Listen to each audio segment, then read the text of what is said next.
Le 18 octobre 2017, une centaine de participants, collectivités, entreprises se sont réunis pour le colloque Objectif Zéro Phyto organisé par la LPO pour échanger, partager et découvrir les alternatives aux phytosanitaires chimiques pour l'entretien des espaces verts. Depuis 2017, il est désormais interdit d'utiliser des produits chimiques. Cette loi fut portée par le sénateur Joël Labbé, présent lors du colloque. Désormais, collectivités et entreprises œuvrent pour de nouvelles pratiques respectueuses de l'environnement et de l'homme. Certaines d'entre elles, labellisées refuges, ont présenté leurs actions durant l'événement.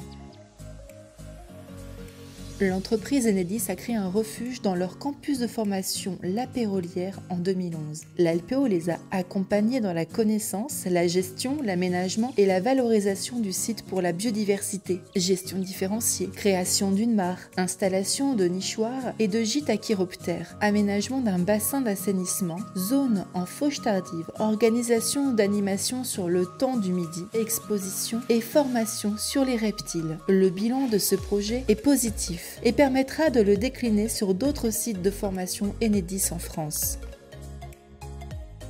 Refuge LPO depuis 2017, le cimetière naturel de Souchet à Niort est innovant et diverge avec les cimetières plus classiques d'aspect gris et minéral avec peu de vie, des sols pollués et stériles. Le challenge a été de proposer un autre concept inspiré de l'étranger, un espace public de 4000 m² qui puisse être convivial tout en réduisant au maximum l'empreinte écologique dès la conception des lieux, en permettant une gestion naturelle et douce et en baissant le coût des funérailles pour les familles. Ces dernières qui souhaitent faire enterrer leurs défunts dans ce cimetière doivent respecter une charte d'engagement. Celle-ci consiste entre autres à planter principalement des espèces locales sur les sépultures, d'utiliser des matériaux naturels comme de la pierre calcaire locale pour les pupitres d'identification et du bois non traité pour les cercueils et les urnes, un minimum de soins pour les défunts et les revêtir d'habits en fibres naturelles. L'ensemble de ces mesures vise ainsi à faire de ce cimetière un lieu de recueillement dans un espace qui respecte la vie.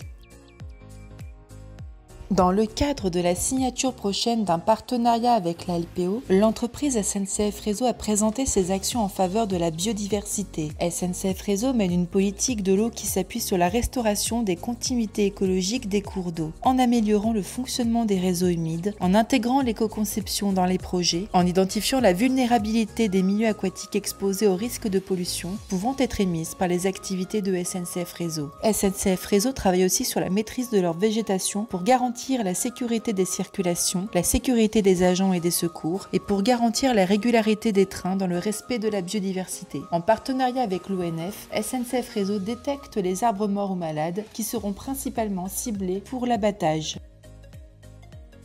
Constructeur et bailleur social, Dynacité a mené plusieurs actions sur un des quartiers qu'il gère, la Maladière, dans la commune de Montluel. Suite à une forte utilisation de produits chimiques, Dynacité a décidé de revoir leur politique d'utilisation de ces produits et de s'engager dans des actions de préservation de la nature en s'associant avec l'ALPO et l'ONF. Pour y parvenir, un diagnostic a été rendu. Un espace vert composé de végétaux exotiques, une absence d'étages végétales intermédiaires et des espaces trop fréquemment fauchés. En réponse, de multiples actions ont été proposées, des ateliers nichoirs et mangeoires avec la LPO, la création d'un jardin de plantes médicinales, la sensibilisation à des éco-gestes, la contribution au réseau de sciences participatives Bird Lab, un collecteur de produits dufteux pour aider les oiseaux à confectionner leur nid. Enfin, Dynacité incite chaque résident à labelliser son balcon en refuge LPO afin de se réapproprier cet espace trop souvent utilisé en lieu de stockage. À l'avenir, Dynacité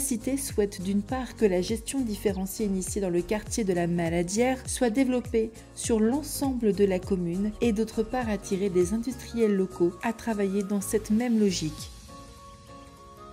Paul Jaboulet, entreprise viticole avec comme propriétaire Caroline Frey, est un site qui a développé de multiples techniques pour travailler de la manière la plus naturelle possible. 100% du vignoble est bio, 14% du site est travaillé avec l'aide d'un cheval et plus de 6 hectares sont classés refuge LPO, situés au cœur des vignes, d'abricotiers et de pêchers et recense ainsi 27 espèces d'oiseaux. L'entreprise souhaite aller plus loin que le bio en passant par la biodynamie via un écosystème équilibré. Dans le cadre de leur programme Vignes et Biodiversité, plusieurs objectifs avec entre autres dresser un état des lieux sur la faune et flore des vignobles, collecter des informations scientifiques, conserver les corridors écologiques, préserver la diversité génétique de leur matériel végétal, équilibrer le système agronomique en redonnant une place secondaire à la vigne, développer durablement l'activité viticole, vulgariser les informations scientifiques pour mieux sensibiliser et former l'ensemble des collaborateurs et plus largement le grand public. Les rendements sont désormais aussi performants qu'avant le passage en bio et à l'avenir, l'objectif est de créer des refuges dans toutes les appellations viticoles pour favoriser les corridors écologiques.